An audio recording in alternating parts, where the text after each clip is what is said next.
Blog Talk Radio. Well, good evening, everyone. This is me, Jonathan Alexander, and I'm here to host our show, Life After Happiness.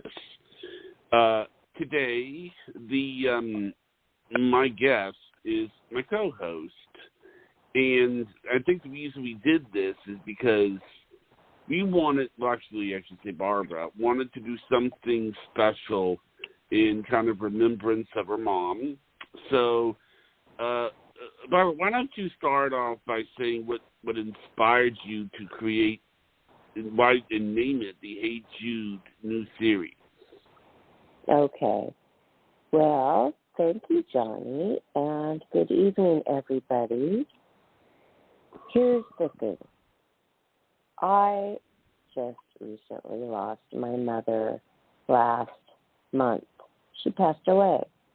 So I was sitting there at her funeral, and there were over 100 people there in this small little town. They traveled from far away to actually even be there, which was, it was just such an amazing scene to see that and to feel how much my mother was loved. That was wonderful.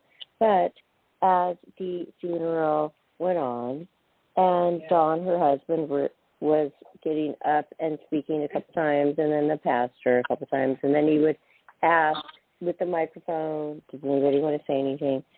And then one person did, one of her best friends that was in a wheelchair, and she said a few words, and then I knew they were going to ask another time, but nobody was doing it. And I know how it is when they're passing around a microphone, and it includes public speaking. Most people, they want to. They really do want to, but they just can't do it somehow. They just can't get up there and say what they want to say.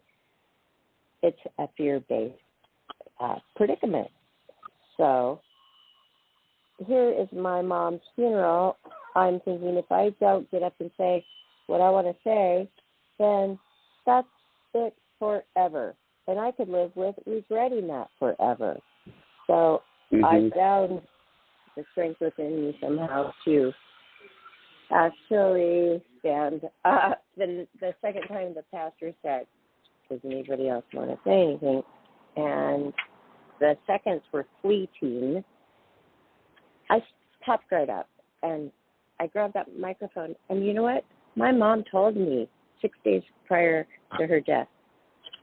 I asked her, hey, should I speak at your funeral? And she said, oh, Barbara, nobody does that, especially the children. The adult children, the children, they don't speak at the funeral of their parent.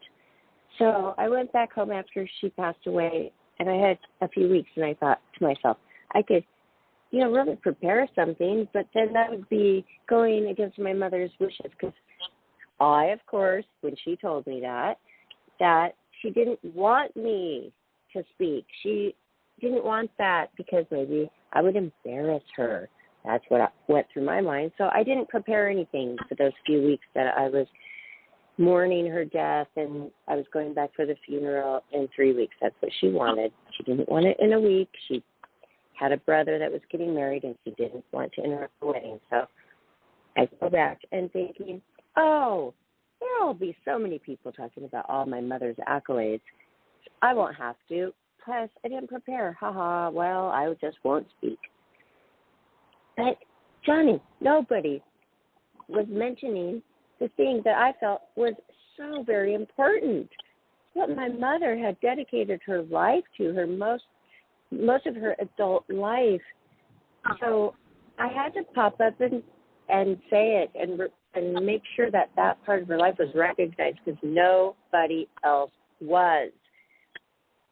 So I did it, and it came out well, but I wish that I would have stayed up there a little longer and elaborated. But you get choked up, you start crying, and you look around and you think, do the people really want me to be up here?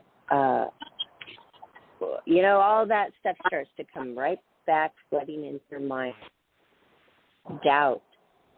So I just said thanks for coming after what I said, and then I sat down. But here is why I want to do this episode called Hey Jude. For one thing, my mom's name is Judy.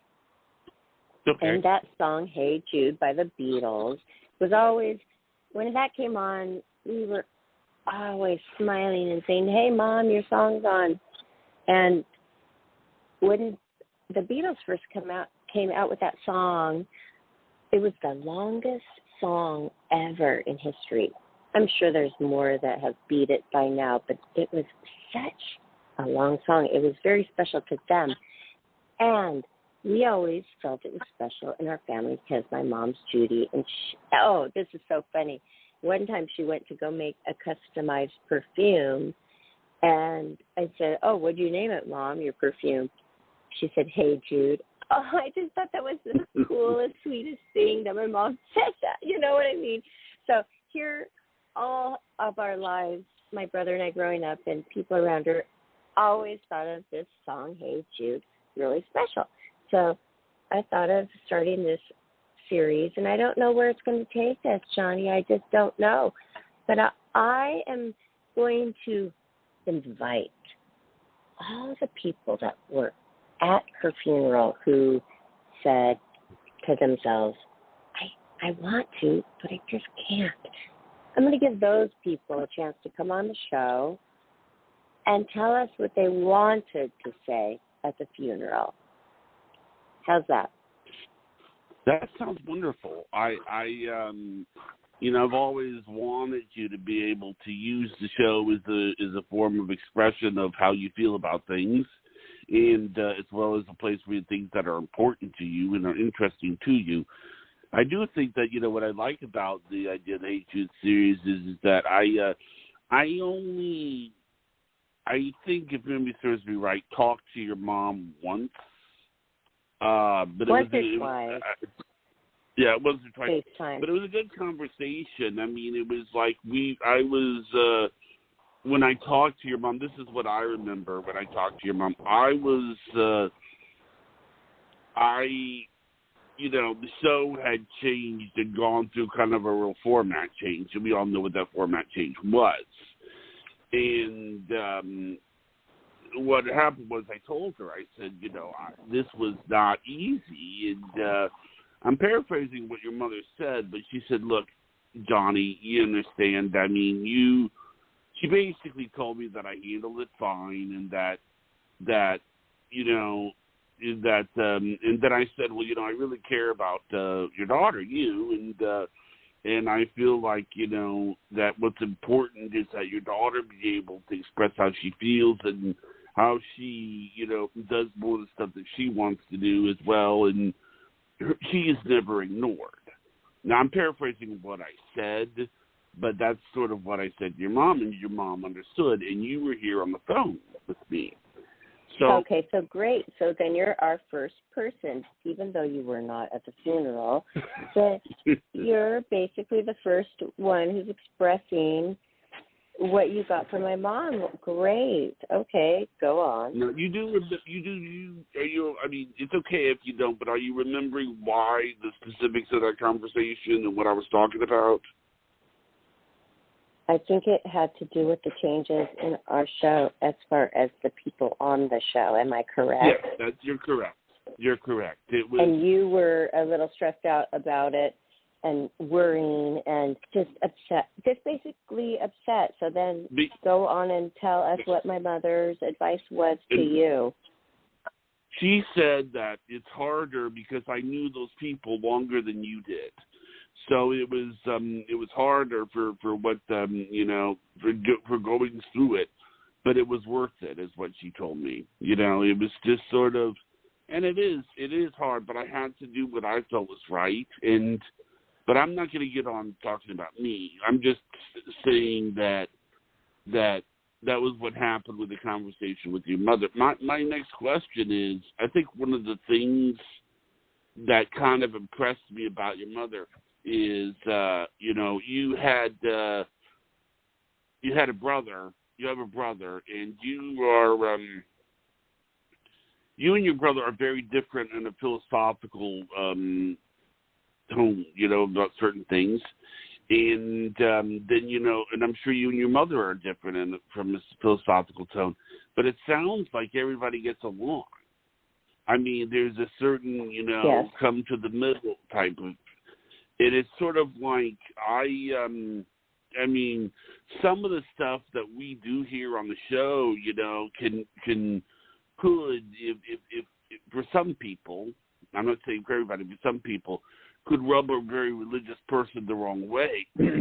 And, your mom didn't preach to me. She didn't lecture me on anything. I mean, she knew some of the stuff that we did. And it was, yeah, she listened to the show.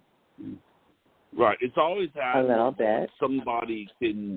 When somebody can avoid, being confrontational, when the things that you do with your time, are different. Johnny, okay. May I make my rebuttal on that, please? What? Okay. Sorry. That is very... No reason to be sorry whatsoever. I'm just saying that is very insightful, because I would always tell my friends, yes, my mother is a strong Christian, but she never, ever put it down people's throats or forced it on them, or didn't hang around them because they weren't that. But I didn't know that this was your feeling when you were talking to her, that you were aware of the strong Christianity. Were you worried that you would be judged?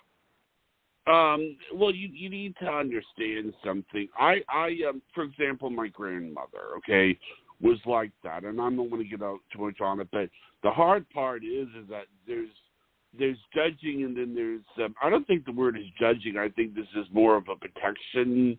They want these people. They want to jump up and protect, and my grandmother really did care about me. But it was just sort of like she would react to something like this with wanting to protect, and what you need to understand is that I didn't know. I mean, I honestly thought when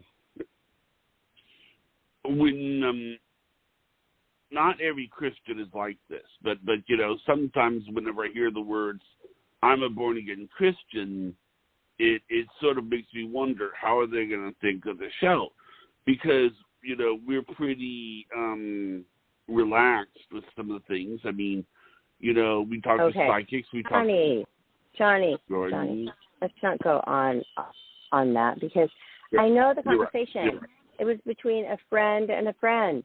I introduced you to my mom, and as a friend, not as, this is the show co-host. It's not about the show. My apologies. You had a feeling that you were just upset, basically, about everything that went down. Did my mother give you a Bible verse? Because that is what she did a lot, and I love these Bible verses that she would hand out to people. I don't remember whether or not she gave a Bible verse. But, but did she make you feel better or not? Because I have to get she made me feel better. She made me feel better. Okay, good. She made me feel better. Okay. As far as the show, my mom didn't really like all of the psychic stuff, but she, nearing her death, was more open to kind of listening to me. Well, not kind of, but actually listening to me about it and opening herself up to angel sightings and the paranormal, because I explained it to my mom that just because it's paranormal doesn't mean it's evil. Because if you believe in Jesus, that he was nailed to the cross, and that yet he arose from the tomb, is that not paranormal, Mother? And she had to agree, because it is. So if you're not believing in the paranormal and judging the other people, I'm saying hypothetically people do that, judging people who believe in this kind of thing. If you don't believe in it, then you're not going to believe that happened with Jesus. And she said, wow, you really have a point. You really exposed something to me that I hadn't really thought about. So, because I love Dale, for instance, Dale Shear, who's our psychic every Friday, she is not evil. She's a wonderful woman. So would you think that Dale is evil just because she is giving people psychic readings? And then my mom said, no, it really opened her up to the paranormal and to being more aware and accepting of it. And sure enough, Johnny, she saw angels 3 different times about 6 to 3 days prior to her death in her room. And she's like, they're there. And it was a long sighting. And Priscilla, my daughter, and I would turn around and we couldn't see them, but she was open to it and she was able to experience that wonderful experience of seeing the angels, and she felt like one was Jesus, and they were waiting for her. They were waiting, and that made her feel very secure. That made her feel content and comfortable. How's that? I mean, that was amazing. Wonderful. Because I couldn't even believe it. I actually could not believe my mother was open to hearing about the paranormal, more about it, because that's what it is. If you're going to believe that Adam and Eve, sinned by eating an apple and the serpent was talking to them, or if you're going to go for, before that, and if you're going to believe that Adam was lonely and he had a rib taken out overnight and there was a woman, is that not paranormal? It's not something that can be explained, that's for sure. Exactly. I mean, it's... So that was a major breakthrough. And also, because thank goodness, thank God, that I had the time with my mom where she knew she was dying. What about all the people out there who get in a car accident and all of a sudden they're just gone? You never had 6 full days to talk to your mom before, to make sure you said everything that you wanted to say, to make sure she said everything she wanted to tell you, things like that. I mean, I felt like I was really blessed by that, having yes, that you time. were, because you were there when it happened. I mean, you got to be there. You lived across country from your mom. Too, Johnny. I mean, that too. I mean, do you feel that, let me ask you this, what happened when your mom met your friends? Well, that's a quite broad question because I have had a lot of friends throughout my life. Right. Can you be more specific, Johnny? Well, what friend? You don't have to. What are you talking about? Friend, but I'm not. Well, what I'm trying to say is that usually when you meet a friend's family, you see a lot more about the friend. Like, you know how you always say, like, you're cooking like potato salad with Elkie's parents, Elkie's mom. I mean, like, for example, did Elkie ever meet your mom? She met her many times because my mom would come out to visit L.A. and everywhere I lived as an adult woman. My mother would come out a couple times a year. Okay, but I would like to get back to your question in a second. That's but fine. First of all, going back to the very beginning of the show when I had to pop up and talk, won't people be wondering, well, what were the other people not saying at the funeral that made Barbara feel like she had to pop up and talk? What would that be? Don't you think they're wondering that? Yes, okay. That's true. Here it is. True. True. Here it is. when I was 8 years old, my mother became a born-again Christian. And we all did. My brother and I mean, of course, that's your mom. You're going to do what your mom does. Well, this changed her life so much that she just could not get enough of the scripture, meaning reading the Bible. She just had to suck it up and read, and she loved it, and it changed her life. She never grew up going to church. Her parents were wonderful and nice, but it wasn't a thing where they had the kids go to church or the family went to church. It just wasn't in her upbringing. When she met my father in high school, they got married, she was 18. His parents, on the other hand, were full bore, and they were, well, my grandpa was the type that shoved it down people's throats as soon as they walked through the door. When you're young like that, you're going to scoff at it. You're not going to connect. I mean, Grandpa Moore, he went at it all wrong to even have any of these youngsters to listen to him. I'm not going to go into that, but it wasn't until I was born, and then 8 years after I was 8 years old. So this is a long time. She was exposed to Christianity, but somehow this exposure at this certain church clicked with her. After that, she started to get into running Bible studies. Shortly after that, she got into Bible Study Fellowship, BSF, Bible Study Fellowship. This is a nationwide organization that they collect people who would like to dedicate their time. Basically, they don't get paid for it, but they work. My mom became a core leader. This is full-time. This is a full-time job for years, and she would do speeches for hundreds of people 7 times a year, and all kinds of clerical work and organization and leadership qualities go into this position. Not a lot of people want it because it's very high demanding. And I remember one year she was like, Barbara, oh my gosh, I've got so much going on with Dawn's business and the company parties and the lake home and the grandchildren. I mean, she has 11 and everything.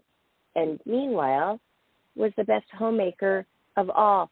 And that's the only thing that people were speaking about at the funeral, the homemaking, the sewing, the needlepoint, the quilt making, the on-time dinners every single night that tasted exceptionally great but were healthy, taking all the kids to their games, their practices. My mother did all of this, meanwhile running, basically being an executive at a company, but not even getting paid for it. But her whole adult life, she dedicated her life to the Lord. I want to tell every listener what happened at the funeral. When I was sitting there and nobody was talking about this that my mother did, I thought, oh my gosh, I must get up. I must pop up and talk about this. Yeah, my mom made the best cookies, but come on, there was so much more to her than that. Really? Nobody's coming up and talking. We don't have one person from BSF wanting to stand up and share. Oh my gosh, and minutes were going by, and then the second time the pastor was trying to hand out the microphone, I couldn't take it. Nobody could believe it because, my brother sitting next to me, he was in tears. My uncles and aunts were behind me. I could hear them crying. They couldn't talk. I stood right up, and I went up there, and I thank you so much, everybody. And I know you all have your special memories about my mom. something here that has been unsaid that is so important to say. And that is my mom's dedication to the Lord of her adult life. And she did this for 30 years. She was a core leader. And it flowed out, Johnny. I just told everything that she did and her accolades, and nobody recorded it, which is okay, because they kept saying, oh, Barbara. Okay, everybody, listeners, this is the clincher. Afterwards, we all went to the church to have wonderful food and just talk to each other. That was after the funeral. When I was eating my food, so many people came up to me, which was wonderful. But this one woman came up and she sat down. Are you done, Barbara? And I said, yes. I pushed the dish away.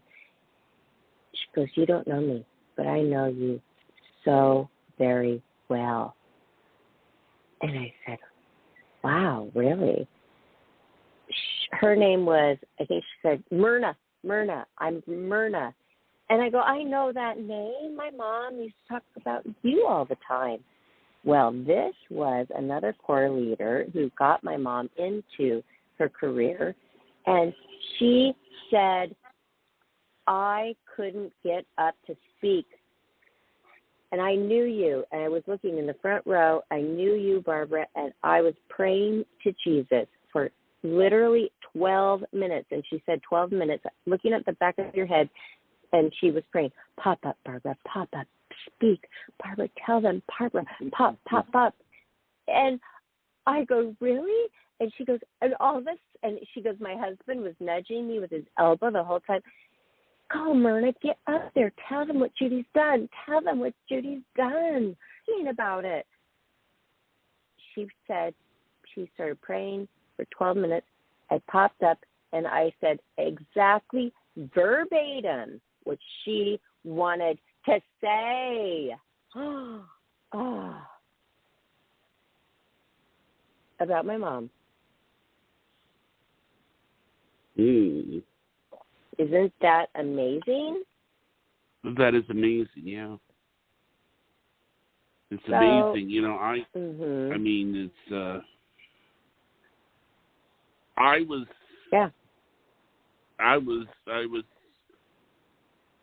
tell you, I mean, it's a lot of courage to speak at a funeral. You used to always say, this may have helped me somewhat, because you used to say, oh, Kelly, a friend of yours, she spoke at her mom's funeral. Her mom just passed away, and she actually got up and spoke. And I thought, oh, God, I could never do that. I'll be a basket case. I couldn't even speak because I would be too, messed up crying. And I think that underneath it all, that helped me, because I thought, if somebody else could do it, I could do it. I could do anything I put my mind to. And I just had read a book, and I hadn't read this book because of the funeral coming up. I read this book because I don't like doing things that I don't want to do. Anything. And it was called 5-4-2-1. And I read this book, okay? I read it in 3 books, 3 days. I could not. Yes. And remember, I was so excited because for a few shows after I read that book, I always mentioned it because it was exciting. And that was before my mom's funeral, and I was using it to do things like get my house in order, put the curtains up that you've been putting off, things that you've been putting off or things you don't make that phone call because it's scary, or you don't make that phone call because it's tough, and, things that you have to do, need to do, want to do, are passionate about doing, but you just don't. We all have that problem happening in our lives. I read that book the second time that pastor went around the funeral with that microphone. Yeah, it was scary, but I said to myself, 5, 4, 3, you think about it.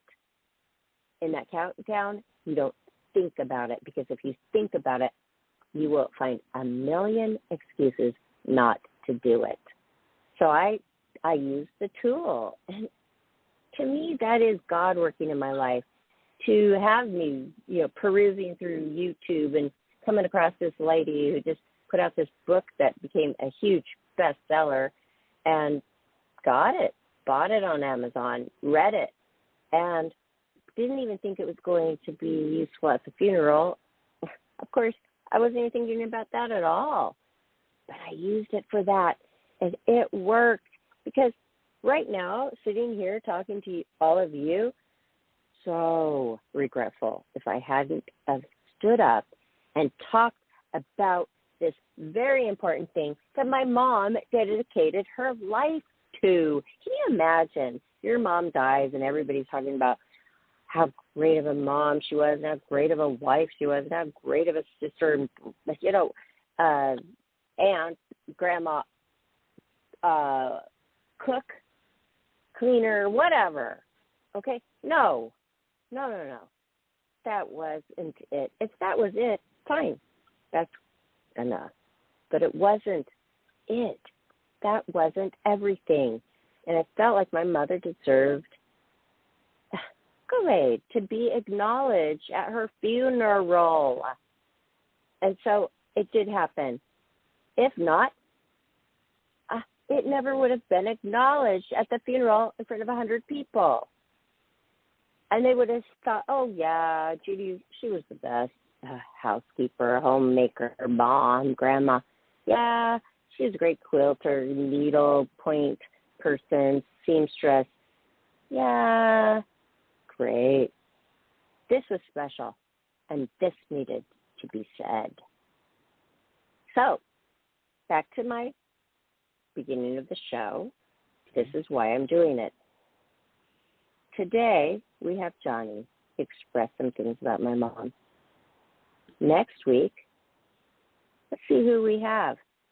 I think we're going to have somebody who would have liked to speak, but just couldn't do it, which we all can relate to. In fact, my stepfather said, it's my sister-in-law, really regretted not getting up to speak, thinking, there'll be time at the after thing where we eat at the church. No, it wasn't the time. Nobody did that there. It wasn't happening there. But that's probably what went through her mind. And she's highly intelligent, high achiever, amazing career woman. Amazing woman is. I love her. She's amazing. And I would like to try to get her on the show so she could express the things that she was not able to do at the funeral. And that's what Hey Jude is all about. Okay. Great. And I want to thank you, Johnny, for talking a little bit about my mom. That makes me feel good. I'm still, putting all of her clothes away because she wanted me to have everything I wanted. Everything. Which, this woman had amazing style. And she was financially stable, so this were really, high quality. Oh, my gosh. I don't even know where I'm going to fit all of these wonderful coats and jackets and ski equipment and sweaters and blouses and T-shirts and pants. Oh, my gosh. This woman really was amazing. Even just, the style that she had was amazing. And, when you have a mom, when I was in second grade, I thought, I'm so proud because I have the prettiest mom. She's so pretty, and I just wanted to dress like her. She even made my outfits because she was a seamstress, so she would make exact outfits to match her for picture days.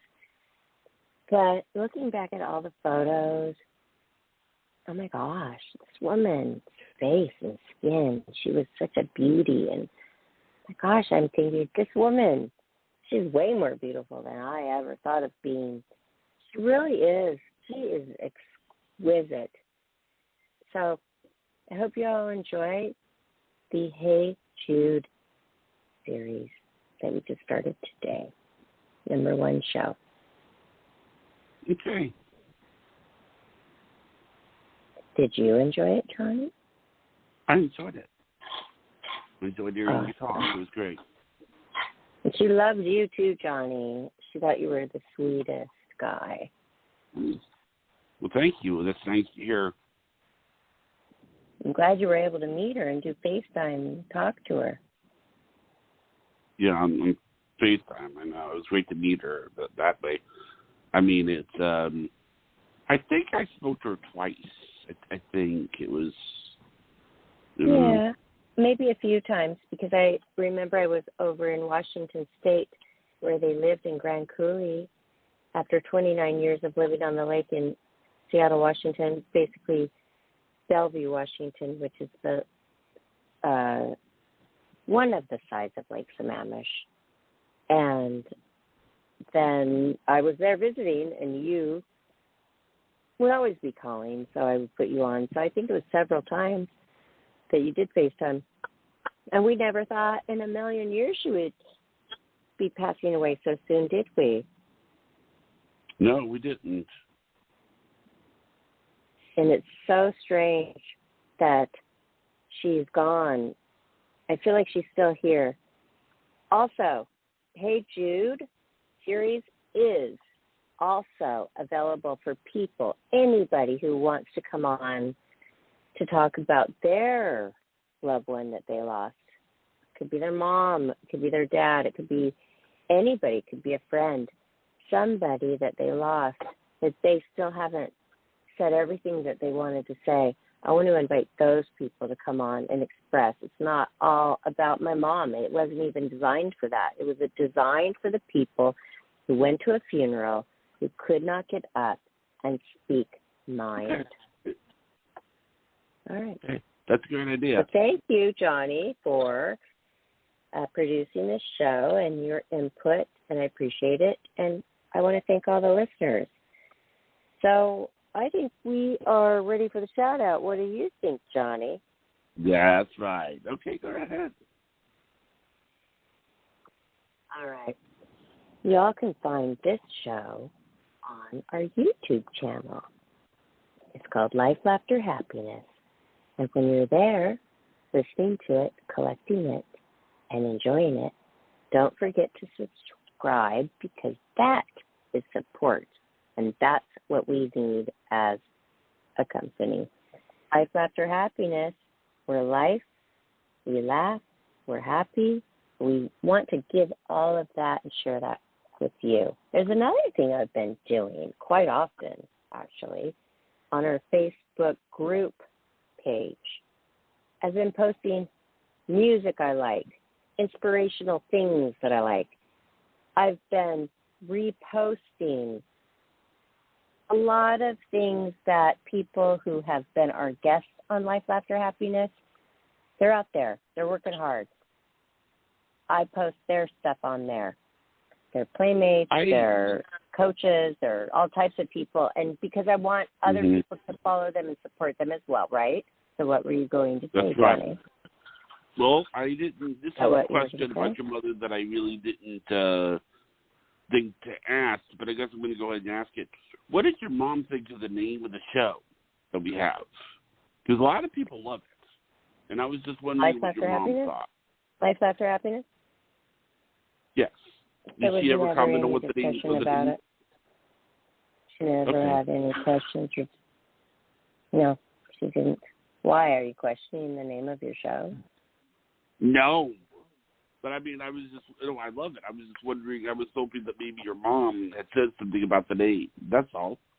No. A lot of thought went into it. I was just wondering, that's all. Nope. She did not think about it or say anything about it. Maybe she thought. Okay. I don't know. Any other questions about Judy? That's it. Okay. That's it. So thank you for coming on and talking. Please, hold on. You're welcome. But please, everybody, go on Facebook, our Life After Happiness group page, and let us know if you like whatever we do. Wouldn't that be great? I love that when they let us know. And Twitter and Instagram too, Johnny. Twitter and Instagram too. Let us know what you think. Follow us. we're getting a lot of more followers. And you can also find Johnny's personal info and mine as well. And follow. That's all I have to say. Okay. All right. Well, thanks, everyone.